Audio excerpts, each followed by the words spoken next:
Okay, dear student, today we are going to solve new problem. As we all are knowing that our topic is going on, that is the final account. This is a textbook problem on page number 296. First,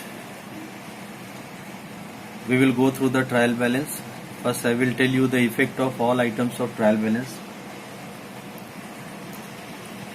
From the following trial balance and information given, prepared trading account, profit and loss account and balance sheet as on 31st March 2018 in the books of Messrs. Abhay. Then trial balance as on 31st March 2018. As I told you in the earlier lecture that in the sum of final account we will have one trial balance and at least 4 to 5 adjustment will be there.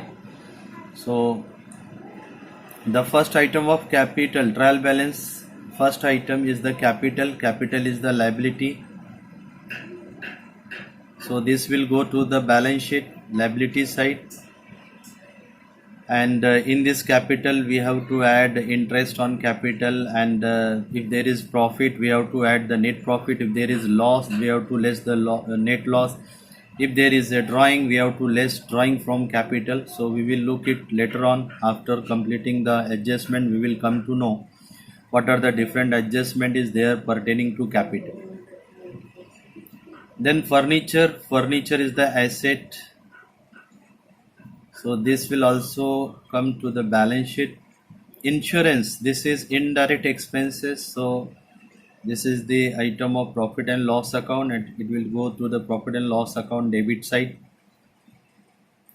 Salaries, indirect expenses, profit and loss account debit side. Carriers inward, this is direct expenses. So this will go to the trading account debit side. Rent, rates and taxes, indirect expenses. So this will go to the profit and loss account debit side. Machinery is the asset. So this will go to the balance sheet asset side. Wages is the direct expenses. So this will go to the trading account debit side.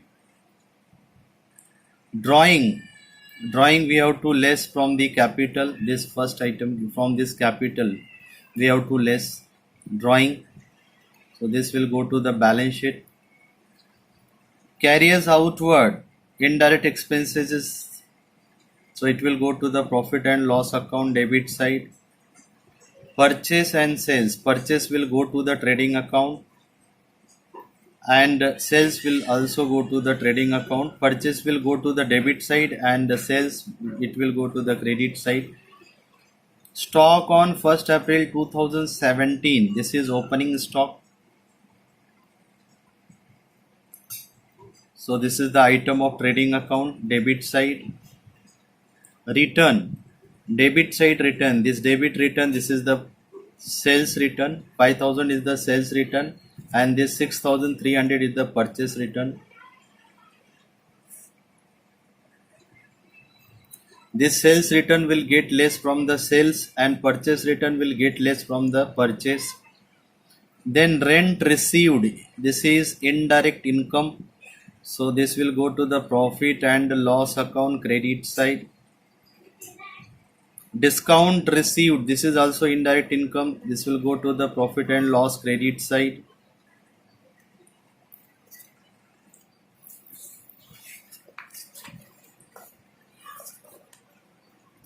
And now this RDD, this is old RDD. So I told you the package regarding the bad debts and RDD. The package is old bad debt, add new bad debt, add new RDD, less old RDD. So this effect it will go to the profit and loss debit side.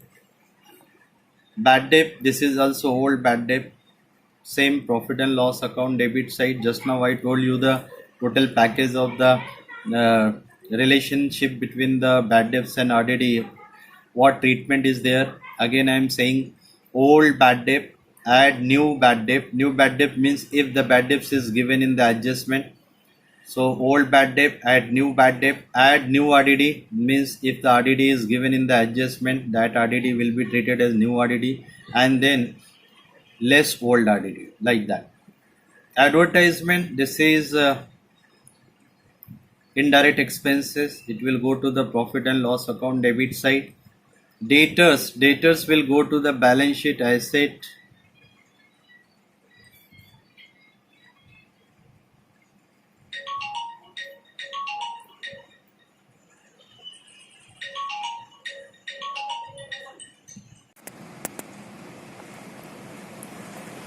This creditor is the liability, so this will also go to the balance sheet liability side.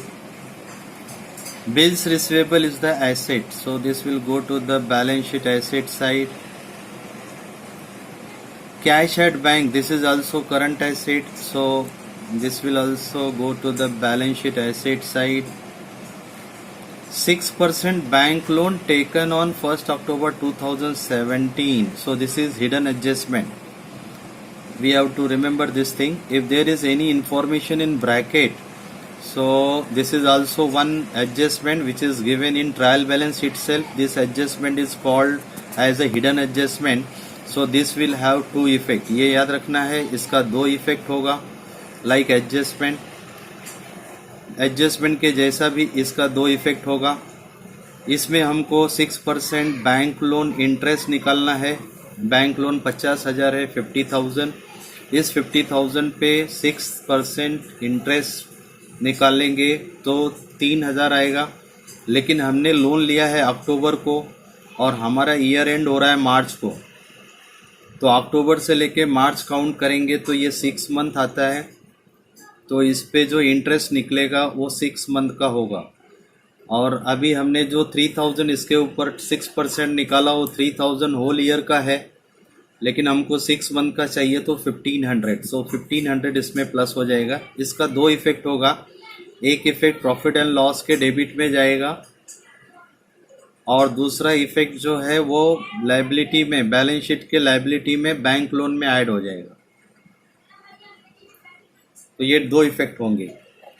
Brokerage ये indirect expenses है, ये profit and loss के debit में जाएगा. Loose tools ये asset है, तो ये बैलेंस शीट के एसेट साइड में जाएगा. बिल्स पेबल ये लायबिलिटी है, तो ये बैलेंस शीट के लायबिलिटी में जाएगा. और गुडविल ये करंट एसेट है, तो ये बैलेंस शीट के एसेट साइड में जाएगा. ये हो गया हमारा टोटल इफेक्ट जो ट्रायल बैलेंस में दिया है, वो टोटल इफेक्ट है ट्रायल बैलेंस का. Now we will proceed to the adjustment. जैसा कि मैंने आपको बताया था इसके पहले वाले लेक्चर में कि सभी एडजस्टमेंट के दो दो इफेक्ट होते हैं. ये जितने भी एडजस्टमेंट है नंबर 1, 2, 3, 4, 5, 6, ये सब के सब दो दो एडजस्टमेंट होंगे.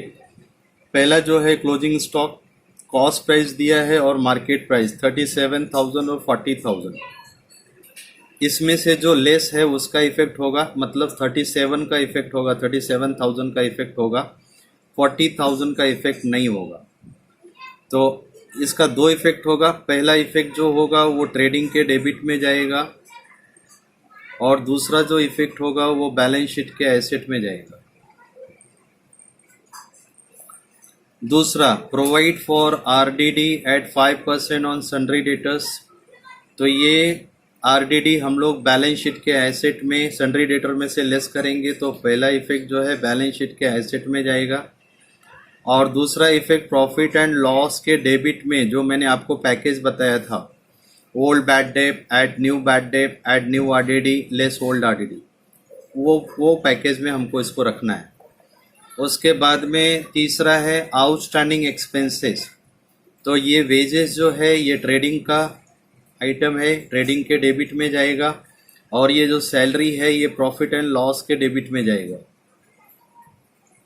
और ये जो आउटस्टैंडिंग है ये वेजेस में प्लस हो जाएगा, और जो ये सैलरी का आउटस्टैंडिंग है वो सैलरी में ऐड हो जाएगा. और सेकेंड इफेक्ट जो है लायबिलिटी में जाएंगे, दोनों भी, वेजेस भी लायबिलिटी में जाएगा और सैलरी भी लायबिलिटी में जाएगा. उसके बाद में number 4, provide depreciation on machinery at 10% and furniture 5%। Machinery के ऊपर 10% जो डेप्रिसिएशन है, ये मशीनरी एसेट है तो एक इफेक्ट बैलेंस शीट के एसेट में जाएगा, फर्नीचर भी बैलेंस शीट के एसेट में जाएगा। और ये 10% डेप्रिसिएशन हम लोग उसमें से लेस करेंगे और सेकेंड इफेक्ट दोनों भी डेप्रिसिएशन प्रॉफिट एंड लॉस के डेबिट में जाएंगे। दोनों भी डेप्रिसिएशन मशीनरी का और फर्नीचर का, दोनों भी डेप्रिसिएशन प्रॉफिट एंड लॉस के डेबिट में जाएंगे। तीसरा, allowed interest on capital 5% per annum. इसका भी दो इफेक्ट होगा, एक इफेक्ट लायबिलिटी को जाएगा और दूसरा इफेक्ट जो है प्रॉफिट एंड लॉस के डेबिट में जाएगा। और प्रीपेड इंश्योरेंस, प्रीपेड एसेट होता है, ये इंश्योरेंस में से ऐड हो जाएगा, मतलब एक इफेक्ट जो है प्रॉफिट एंड लॉस के डेबिट में जाएगा और दूसरा जो है बैलेंस शीट के एसेट में जाएगा। तो इस तरह से ये एडजस्टमेंट के दो इफेक्ट होंगे। Now the same problem I am going to solve, you have to put proper care on that. जब मैं प्रॉब्लम सिखा रहा रहता हूं तो उस समय आप प्रॉब्लम सामने रखा करो, रेफरेंस के लिए प्रॉब्लम सामने रखना जरूरी है।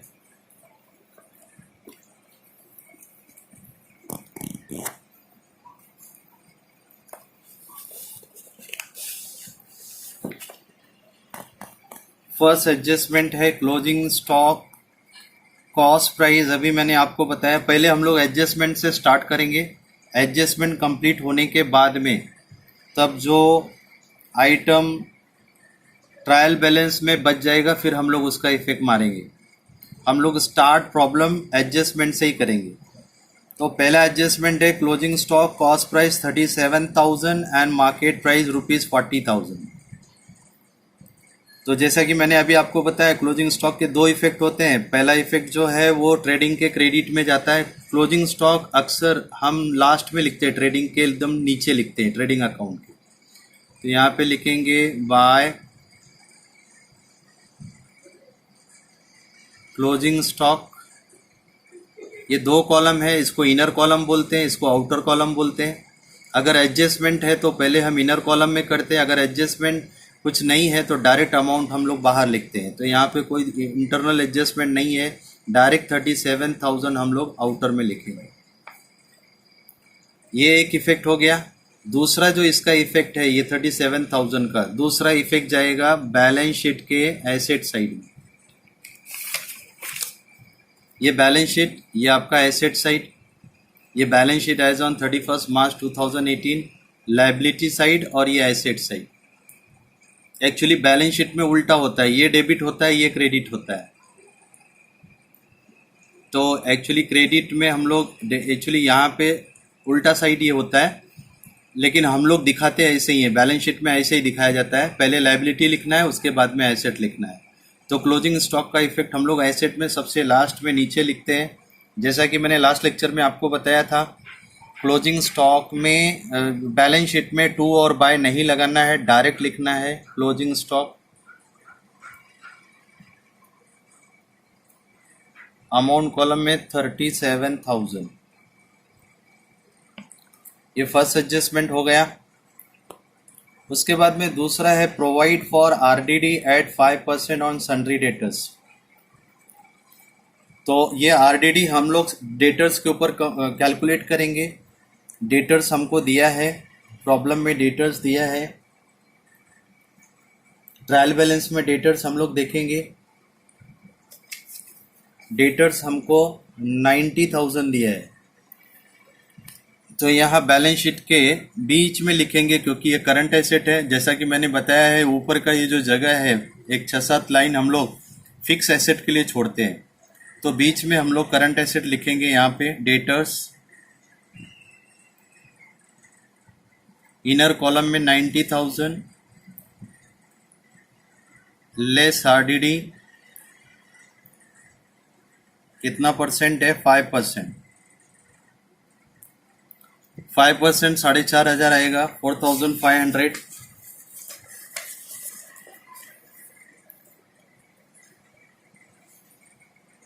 4500 हम लोग इसको माइनस करेंगे, आउटर में लिखेंगे 85,500।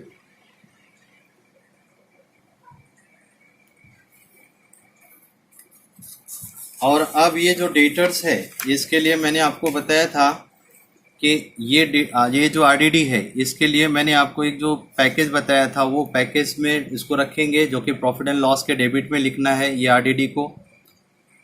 ये हमारा न्यू आरडीडी है। तो प्रॉफिट एंड लॉस के डेबिट साइड में हम लोग यहाँ पे पूरा पैकेज अभी कर देंगे। Old bad debt, old bad debt हमको दिया है 2000। Add new bad debt, new bad debt नहीं दिया है, add new RDD.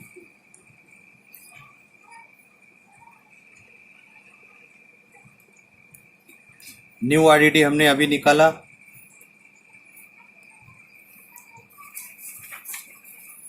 New RDD हमारा 4500 है, तो ये 4500 हम लोग इसमें ऐड कर देंगे। ये टोटल आ जाएगा 6500। और नीचे अभी लिखेंगे less old RDD. Trial balance में हमको ओल्ड आरडीडी दिया हुआ है, ट्रायल बैलेंस में कितना दिया है 5000। तो ये 5000 इसमें से क्या कर देंगे, लेस कर देंगे, तो आउटर में आ जाएगा 1500।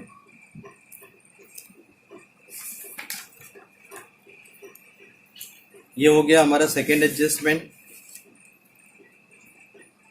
उसके बाद में थर्ड एडजस्टमेंट है आउटस्टैंडिंग एक्सपेंसेस वेजेस ₹3000। तो वेजेस ये डायरेक्ट एक्सपेंसेस है, तो ये ट्रेडिंग के डेबिट में जाएगा। ट्रेडिंग के डेबिट में ऊपर से 3 लाइन हमको छोड़ना है, क्योंकि ऊपर सबसे पहले ओपनिंग स्टॉक मारते हैं हम, फिर उसके नीचे परचेस, और फिर उसके नीचे हम लोग डायरेक्ट एक्सपेंसेस लिखते हैं। तो यहाँ पे डेबिट साइड में 3 लाइन छोड़ के मैं लिखता हूँ टू वेजेस। और वेजेस का अमाउंट जो है, वेजेस का अमाउंट दिया है 8000। इनर कॉलम में 8000 लिखेंगे। ये 8000 हमको कहाँ से मिला है, ये 8000 हमको ट्रायल बैलेंस से मिला है, ट्रायल बैलेंस में दिया है वेजेस। और ये आउटस्टैंडिंग जो एडजस्टमेंट का है वो ऐड होगा इसमें, add outstanding wages. Outstanding wages कितना दिया है 3000। तो ये 3000 इसमें क्या होगा, प्लस होगा, और आउटर में आएगा 11000।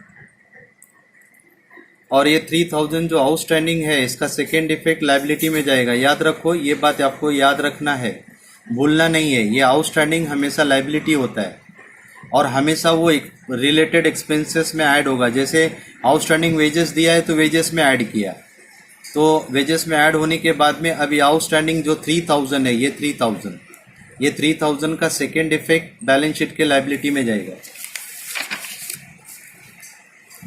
बैलेंस शीट के लायबिलिटी साइड में नीचे लिखेंगे हम लोग आउटस्टैंडिंग वेजेस, और आउटर में डायरेक्ट 3000। उसके बाद में है सैलरी, आउटस्टैंडिंग सैलरी 3600। तो सैलरी इनडायरेक्ट एक्सपेंसेस है, तो वो प्रॉफिट एंड लॉस में लिखेंगे हम लोग। प्रॉफिट एंड लॉस अकाउंट के डेबिट साइड में एक लाइन छोड़ के ऊपर से यहाँ पे टू सैलरीज, और सैलरीज का अमाउंट हम लोग ट्रायल बैलेंस में देखेंगे कितना दिया है, 17000 दिया है, 17000। तो इनर कॉलम में 17000 लिखेंगे, ऐड आउटस्टैंडिंग सैलरीज कितना है, आउटस्टैंडिंग सैलरीज 3600। तो इसमें 3600 प्लस हो जाएगा और आउटर में आएगा 20,600। और फिर से ये जो आउटस्टैंडिंग सैलरी है इसका सेकेंड इफेक्ट जो है इसका वो बैलेंस शीट के लायबिलिटी में जाएगा। ये outstanding salary it will go to the balance sheet liability side.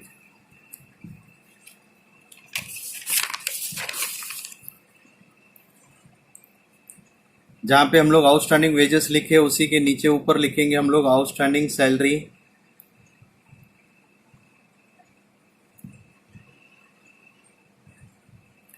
$3,600।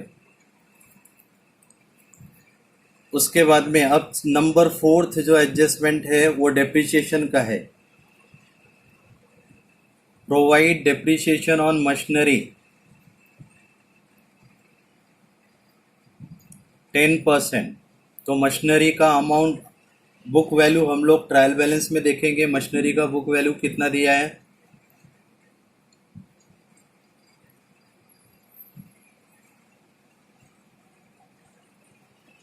Machinery का बुक वैल्यू दिया है 50,000।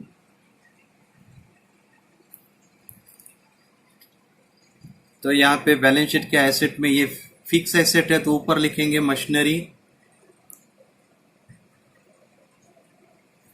इनर कॉलम में 50,000 लेस डेप्रिसिएशन कितना परसेंट है 10%। 10% 50,000 का 5,000 आएगा।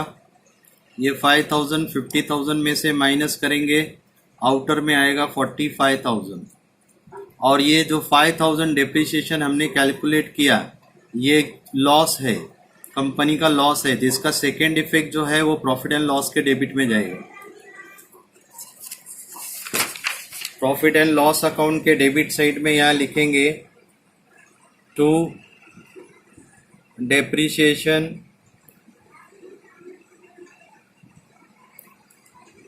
नीचे लिखेंगे मशीनरी और इनर कॉलम में 5,000 क्योंकि एक डेप्रिसिएशन और है इसके लिए इसको इनर कॉलम में लिखना है। एक डेप्रिसिएशन और है फर्नीचर का वो भी इधर आएगा, उसके बाद दोनों को प्लस करके आउटर में लिखेंगे। दूसरा डेप्रिसिएशन है फर्नीचर का 5%। फिर से हम लोग बैलेंस शीट में जाएंगे,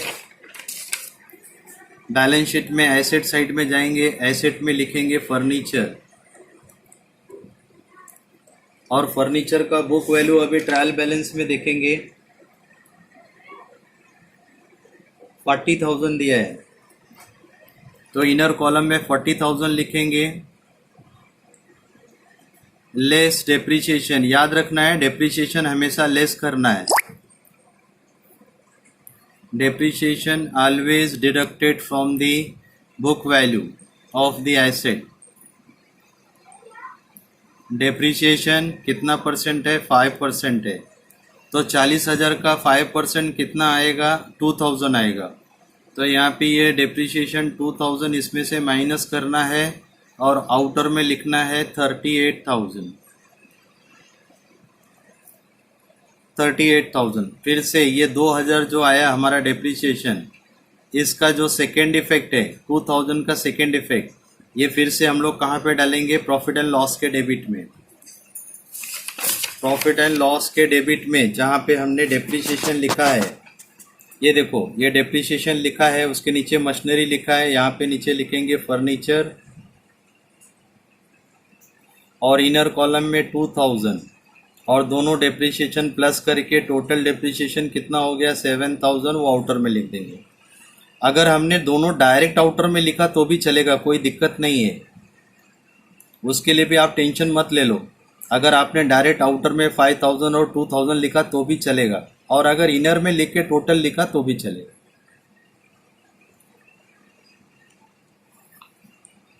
उसके बाद में नेक्स्ट है हमारा adjustment number 5, allow interest on capital 5% per annum. Interest on capital है तो कैपिटल में ये इंटरेस्ट प्लस हो जाएगा। तो सबसे पहले हम लोग कैपिटल लिखेंगे बैलेंस शीट के लायबिलिटी में। बैलेंस शीट में जाएंगे, बैलेंस शीट के लायबिलिटी में सबसे ऊपर पहले लाइन में हमेशा कैपिटल लिखते हैं हम लोग। अब कैपिटल का अमाउंट ट्रायल बैलेंस में देखेंगे। ट्रायल बैलेंस में जो फर्स्ट आइटम है, वेरी फर्स्ट आइटम, वो कैपिटल दिया है 2,28,000। तो इधर इनर कॉलम में 2,28,000 लिख देंगे। अब इसमें ये इंटरेस्ट ऐड हो जाएगा, ऐड इंटरेस्ट ऑन कैपिटल। कितना परसेंट है? 5% है। अब ये 5% हम लोग 2,28,000 का कैलकुलेट करेंगे तो कितना आएगा? 11,400 आएगा। कैसे आएगा? तो 2,28,000 मल्टीप्लाइड बाय 5 डिवाइडेड बाय 100। जब उसको हम सिंप्लीफाई करेंगे तो 11,400 आएगा। 11,400 यहाँ पे प्लस करेंगे हम लोग, और अभी भी इसको इनर कॉलम में ही रखेंगे क्योंकि और भी एडजस्टमेंट इसमें बाकी है। और इसका जो सेकेंड इफेक्ट है 11,400 का जो सेकेंड इफेक्ट है वो जाएगा प्रॉफिट एंड लॉस अकाउंट के डेबिट साइड में। ये प्रॉफिट एंड लॉस अकाउंट है, डेबिट साइड में जाएगा टू इंटरेस्ट ऑन कैपिटल 11,400। एक बात याद रखो, ये आप नीचे भी लिख सकते हो। कोई ऐसा दिमाग में आपको ये डाउट नहीं आना चाहिए कि सर यहीं पे क्यों लिख रहा है। कभी कभी स्टूडेंट के दिमाग में ये बात आता है कि अरे सर यहाँ पे ही क्यों लिख रहा है, नीचे क्यों नहीं लिख रहा है। आप लिख सकते हो, कोई बात नहीं है। मैंने यहाँ लिखा, आप नीचे लिखो, चलेगा, उससे कोई टेंशन नहीं है। आपका अमाउंट करेक्ट होना चाहिए और उसका साइड करेक्ट होना चाहिए, मतलब इफेक्ट करेक्ट होना चाहिए, और आपका जो पोस्टिंग है वो करेक्ट होना चाहिए। ऊपर नीचे के प्लेस में आप ध्यान मत दे दो। आप ये जो नॉर्मली आप सिर्फ एक लाइन जो है वो बैलेंस के लिए छोड़ करके बाकी, और आप ये इसके सीरियल में, इसके सीक्वेंस में कुछ भी बदलाव करेंगे वो चलेगा, उसके लिए आपको कोई भी प्रॉब्लम नहीं है। तो ये हो गया इंटरेस्ट ऑन कैपिटल डायरेक्ट 11,400, दो इफेक्ट हो गया। उसके बाद में नेक्स्ट ट्रांजेक्शन है प्रीपेड इंश्योरेंस। तो इंश्योरेंस हमको प्रॉफिट एंड लॉस के डेबिट में लिखना है। तो यहाँ पे हमने लिखा टू इंश्योरेंस। इंश्योरेंस का अमाउंट हमको ट्रायल बैलेंस में देखना है। ट्रायल बैलेंस में इंश्योरेंस दिया है 10,000, तो ये 10,000 इनर में लिखना है। लेस, ये प्रीपेड लेस होता है, याद रखो, लेस प्रीपेड इंश्योरेंस।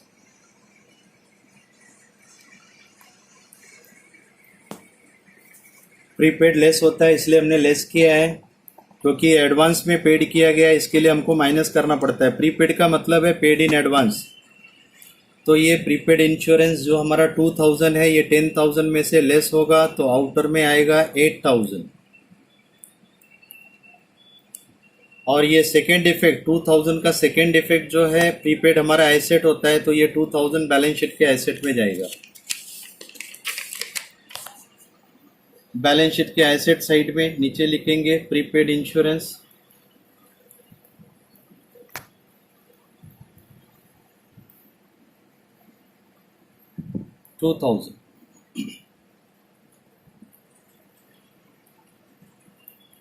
ये हमारा एडजस्टमेंट सभी कंप्लीट हो गया। और एक हिडन एडजस्टमेंट है जो कि मैंने आपको बताया था, एक एडजस्टमेंट ट्रायल बैलेंस में है, वो भी कर देते हैं। 6% बैंक लोन वाला जो ट्रायल बैलेंस में नीचे से फिफ्थ आइटम है, 6% बैंक लोन, वो बैंक लोन लाइबिलिटी होता है। तो हम लोग यहाँ पे लाइबिलिटी साइड में लिखेंगे बीच में 6% बैंक लोन। अमाउंट कितना है? 50,000। इनर कॉलम में 50,000 लिखेंगे। लेकिन ये बैंक लोन हमने कब लिया है? 1/10/17 को लिया है। तो इसके ऊपर जो हमारा ये इंटरेस्ट आएगा वो हम कैलकुलेट करेंगे और इसको ऐड करेंगे। ये 6% इंटरेस्ट 50,000 पे कैलकुलेट करेंगे। तो 3,000 आएगा, लेकिन हमको ये 6 मंथ के लिए चाहिए, तो 6 मंथ के लिए 1,500 आएगा। तो ऐड इंटरेस्ट ऑन लोन 1,500, तो ये आउटर कॉलम में आएगा 51,500, और इसका 1,500 ये हमारा लॉस है। जो लोन लिया था बैंक से उसके ऊपर ब्याज दिया, तो ये हमारा लॉस हो गया। जिसका सेकेंड इफेक्ट जो है वो प्रॉफिट एंड लॉस के डेबिट में जाएगा। तो प्रॉफिट एंड लॉस के डेबिट में यहाँ पे लिखेंगे to interest on bank loan.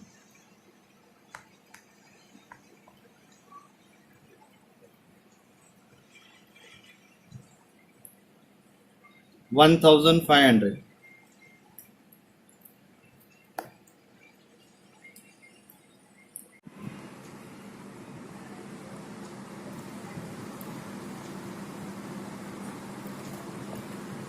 अभी हमने सारे एडजस्टमेंट के इफेक्ट कर लिए हैं, और अब हम लोग ट्रायल बैलेंस में जो आइटम बच गया है उसका इफेक्ट मारेंगे। लेकिन एक बात याद रखना चाहिए हम लोगों को कि ट्रायल बैलेंस में जितने अकाउंट बच गए हैं उनका सबका सिंगल इफेक्ट होगा। अभी तक हमने जो भी इफेक्ट मारे हैं एडजस्टमेंट के, टोटल 7 एडजस्टमेंट हमने किया है। 6 एडजस्टमेंट हमको एडजस्टमेंट में दिया है, और एक एडजस्टमेंट हमको हिडन एडजस्टमेंट था ट्रायल बैलेंस में, वो 6% लोन का। ये मिलाकर के टोटल 7 एडजस्टमेंट हुआ है। सबका इफेक्ट अलग अलग 2 अकाउंट में हुआ है और दोनों अलग अलग साइड में हुआ है। और अब हम लोग ट्रायल बैलेंस में चलते हैं और फर्स्ट आइटम से हम लोग देखते हैं। कैपिटल, पहला आइटम कैपिटल है, हमने इसका इफेक्ट कर लिया है, फिर से नहीं करना है। दूसरा आइटम फर्नीचर है, फर्नीचर का भी इफेक्ट हमने मार दिया है, फिर से नहीं मारना है। तीसरा आइटम इंश्योरेंस है, इंश्योरेंस का भी हमने इफेक्ट कर दिया है, इंश्योरेंस का अभी फिर से इफेक्ट, रिपीट इफेक्ट नहीं मारना है। फिर चौथा आइटम सैलरीज है, सैलरीज का भी इफेक्ट हमने कर लिया है, तो फिर से रिपीट इफेक्ट नहीं मारना है।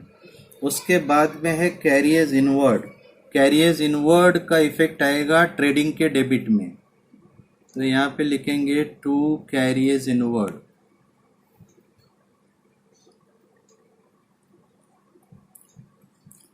कैरियर्स इनवर्ड 1,000 अभी डायरेक्ट आउटर में लिखना है। उसके बाद में रेंट, रेट्स एंड टैक्सेस, ये प्रॉफिट एंड लॉस के डेबिट में जाएगा। To rent, rates and taxes, amount है 7,000, डायरेक्ट आउटर में लिखना है 7,000। उसके बाद में मशीनरी, मशीनरी का इफेक्ट हमने मार दिया है, रिपीट नहीं लिखना है। वेजेस का भी इफेक्ट हमने मारा है, फिर से इसको नहीं करना है। ड्राइंग इज देयर, ड्राइंग दिया है 14,000, ड्राइंग कैपिटल में से लेस होता है, तो ड्राइंग जो है यहाँ पे नीचे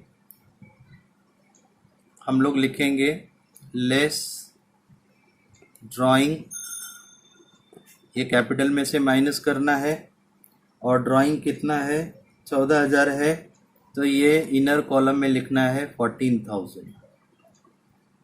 उसके बाद में है कैरियर्स आउटवर्ड, कैरियर्स आउटवर्ड जो है वो प्रॉफिट एंड लॉस के डेबिट में जाएगा। तो प्रॉफिट एंड लॉस अकाउंट के डेबिट साइड में हम लोग लिखेंगे to carriers outward. Carriers outward कितना है 5,600, डायरेक्ट आउटर में 5,600। उसके बाद में परचेसेस, परचेसेस ट्रेडिंग के डेबिट में जाता है। एक लाइन छोड़ करके ओपनिंग स्टॉक के लिए पहला लाइन छोड़ना है, दूसरे लाइन में लिखना है टू परचेसेस। परचेसेस का अमाउंट अंदर लिखना है क्योंकि इसमें से परचेस रिटर्न माइनस करना है। परचेसेस कितना दिया है 62,000, तो इसको हम लोग इनर में लिखना है। और उसके बाद में सेल्स है, सेल्स भी क्रेडिट में आएगा। By sales account, by sales कितना 1,71,000 इनर में लिखना है क्योंकि इसमें से सेल्स रिटर्न माइनस होता है। उसके बाद में स्टॉक है, स्टॉक 1 अप्रैल 2017, ये ओपनिंग स्टॉक है। ओपनिंग स्टॉक ट्रेडिंग अकाउंट के डेबिट में आता है। सबसे पहला आइटम रहता है वो to opening stock. Opening stock कितना है? 31,000। तो 31,000 डायरेक्ट आउटर में लिखना है। उसके बाद में आता है रिटर्न्स। रिटर्न्स में डेबिट साइड में जो 5,000 है वो सेल्स रिटर्न है। तो सेल्स में से सेल्स रिटर्न को माइनस करने का, लेस सेल्स रिटर्न कितना है? 5,000। तो ये कितना आएगा? 1,66,000 आउटर में आएगा। उसके बाद में जो क्रेडिट साइड में रिटर्न है 6,300, वो परचेस रिटर्न है। तो परचेस में से लेस करने का, less purchase return. Purchase return कितना है? 6,300। तो ये 6,300 इसमें से माइनस करने का 62,000 में से, तो ये आएगा 55,700 आउटर में लिख दिया। और फिर उसके बाद में रेंट रिसीव्ड है, ये इनडायरेक्ट इनकम है। तो प्रॉफिट एंड लॉस के क्रेडिट साइड में आएगा, क्योंकि ये इनकम जो क्रेडिट साइड होता है वो इनकम का है और गेन का है। तो यहाँ पे एक लाइन बैलेंस के लिए छोड़ के हम लोग यहाँ पे लिखेंगे bye rent received. Direct outer में कितना? 6,000। उसके बाद में डिस्काउंट रिसीव्ड है। डिस्काउंट रिसीव्ड भी इधर ही आएगा प्रॉफिट एंड लॉस के क्रेडिट में, बाय डिस्काउंट रिसीव्ड। कितना अमाउंट है? 1,700। 1,700 डायरेक्ट आउटर में लिखने का। उसके बाद में आरडीडी है, वो हमने कर लिया है। बैड डेब्ट्स भी है, उसका भी इफेक्ट हमने मार दिया है। फिर उसके बाद एडवर्टाइजमेंट है। एडवर्टाइजमेंट ये जो है इनडायरेक्ट एक्सपेंसेस होता है, इसके लिए प्रॉफिट एंड लॉस के डेबिट में आएगा टू एडवर्टाइजमेंट। एडवर्टाइजमेंट का अमाउंट कितना है? 10,900। डायरेक्ट आउटर में 10,900। उसके बाद में है डेटर्स एंड क्रेडिटर्स। डेटर्स का इफेक्ट हमने मार दिया है, फिर से रिपीट इफेक्ट नहीं मारना है। क्रेडिटर्स का हमें इफेक्ट मारना है। क्रेडिटर्स लायबिलिटी है, तो वो बैलेंस शीट के लायबिलिटी साइड में जाएगा। बैलेंस शीट के लायबिलिटी साइड में नीचे लिखेंगे हम लोग क्रेडिटर्स। क्रेडिटर्स अमाउंट है 54,000। डायरेक्ट आउटर कॉलम में 54,000 लिखेंगे। उसके बाद में है बिल्स रिसीवेबल, ये एसेट है, तो हम बैलेंस शीट के एसेट साइड में लिखेंगे इसको बिल्स रिसीवेबल। बिल्स रिसीवेबल कितना है? 36,000। डायरेक्ट आउटर में 36,000 लिखेंगे। उसके बाद में कैश एट बैंक है। कैश एट बैंक भी एसेट है, तो ये यहीं पे एसेट में लिखेंगे cash at bank, that is 8,500। Direct outer में 8,500। उसके बाद में 6% बैंक लोन, ये हमने कर दिया इसका इफेक्ट। फिर उसके बाद में है ब्रोकरेज। ब्रोकरेज ये इनडायरेक्ट एक्सपेंसेस है, तो प्रॉफिट एंड लॉस के डेबिट में जाएगा। प्रॉफिट एंड लॉस के डेबिट में टू ब्रोकरेज। कितना अमाउंट है? 4,000, 4,000। डायरेक्ट आउटर में 4,000। तो उसके बाद में है loose tools. Loose tools asset है, तो ये बैलेंस शीट के एसेट में जाएगा। बैलेंस शीट के एसेट साइड में फिक्स एसेट है, तो यहाँ ऊपर आएगा लूज टूल्स। लूज टूल्स कितना है? 36,000। तो ये 36,000 डायरेक्ट आउटर में। उसके बाद में bills payable. Bills payable liability है, तो लायबिलिटी साइड में लिखेंगे बिल्स पेबल। बैलेंस शीट के लायबिलिटी में लिखेंगे बिल्स पेबल कितना है 16,000, डायरेक्ट आउटर कॉलम में 16,000। उसके बाद में गुडविल है। गुडविल करंट एसेट है, तो ये गुडविल हम लोग यहाँ पे लिख देंगे बैलेंस शीट के एसेट साइड में। गुडविल 1 लाख डायरेक्ट आउटर में।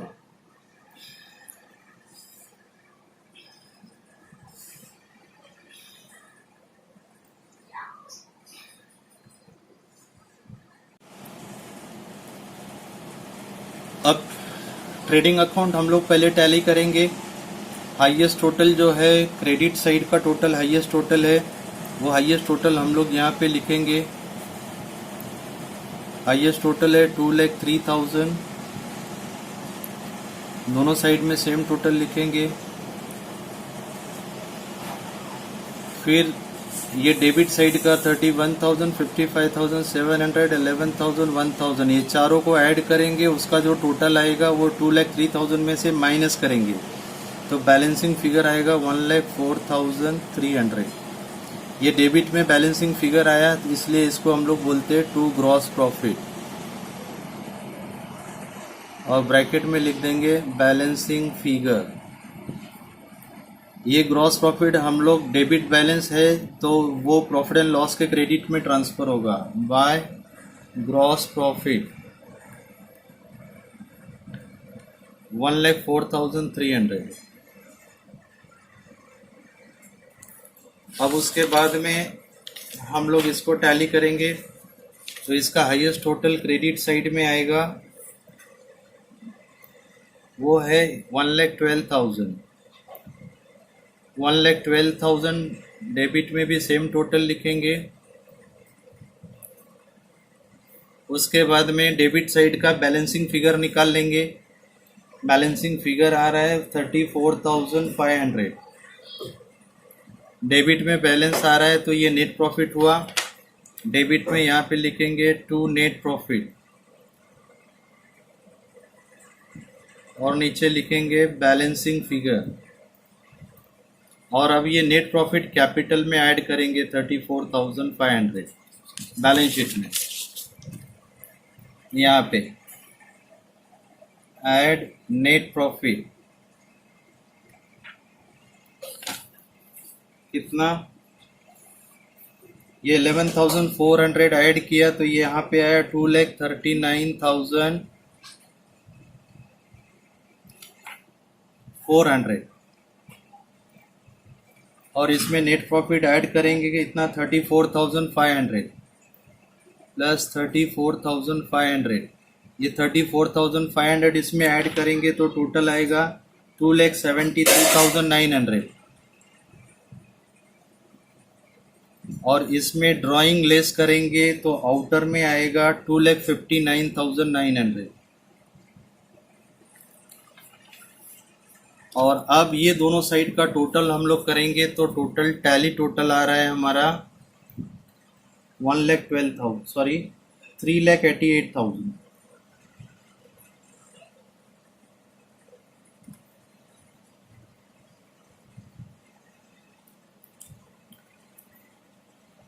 सो आवर बैलेंस शीट में डिफरेंस नहीं होना चाहिए। बैलेंस शीट में कोई भी बैलेंसिंग फिगर नहीं आता है, बैलेंस शीट टैली होना चाहिए। Okay, next problem we will solve new sum.